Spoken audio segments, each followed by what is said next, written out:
Si algo quedó claro tras la telenovela política del petrismo con Armando Benedetti es que el cambio nunca existió. Un espejismo, un engaño, un eslogan vacío que se derrumbó con la facilidad de una casa de naipes ante la brisa del oportunismo. Durante meses vimos a ministros indignados, a funcionarios retorciéndose en sus sillas en un consejo de ministros que fue más bien un circo televisado con caras de asco y palabras fuertes, contundentes de rechazo hacia Benedetti. No podemos trabajar con él, decían, ¿no? Que era inaceptable, pero al final todos se amoldaron a la política de siempre, tragándose sus palabras junto con lo poco que les quedaba de dignidad. El petrismo, ese movimiento que se vendió como la antítesis de la politiquería, terminó abrazando el cinismo con el mismo entusiasmo con el que Benedetti abraza el poder. Si antes lo despreciaban y repudiaban, ahora le dan un ministerio. Si antes Susana Mohammad decía que no podía compartir mesa con él, ahora se acomoda en un nuevo cargo para no quedarse por fuera del festín burocrático. Lo que antes era una cuestión de principios, ahora es simple pragmatismo. Y así, entre discursos grandilocuentes y giros inesperados,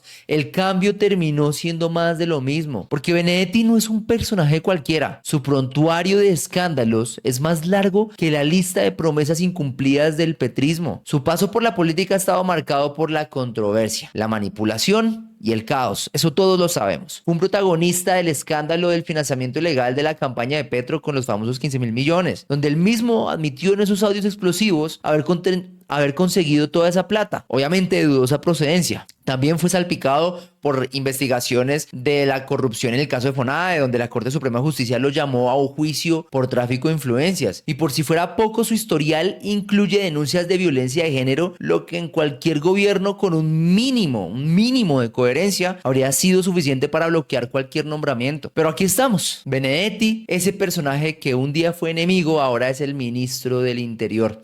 Y el petrismo, que tanto se jactó de ser diferente, demostró que la única diferencia es que venden su dignidad a un mejor postor.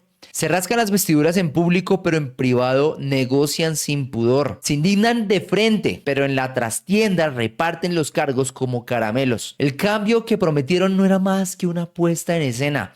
Un teatro en el que la lucha contra la corrupción y la politiquería terminó siendo solo otro acto más de un circo barato. El mensaje es claro. En la política de Petro y el gobierno del cambio, la indignación dura lo que tarda en llegar la siguiente oferta de poder. La traición a los principios no es una excepción, sino la norma. Y mientras tanto, los que creyeron en el cambio siguen esperando sin darse cuenta que ya les vendieron la última gran mentira. El caso de Benedetti no solo expone la hipocresía total del gobierno Petro, sino que deja en evidencia una estrategia más amplia de supervivencia política a costa de lo que sea. ¿Cuál es el mensaje que se le da al ciudadano común cuando ve a los supuestos líderes del cambio acomodarse a las mismas prácticas que juraron desterrar? La política tradicional que Petro y su movimiento criticaron hasta el cansancio, hoy es su refugio más cómodo. Hablan de transformación, pero sus acciones revelan que solo han perfeccionado las viejas mañas del poder. El drama de Benedetti y el petrismo es solo un síntoma de un problema mayor.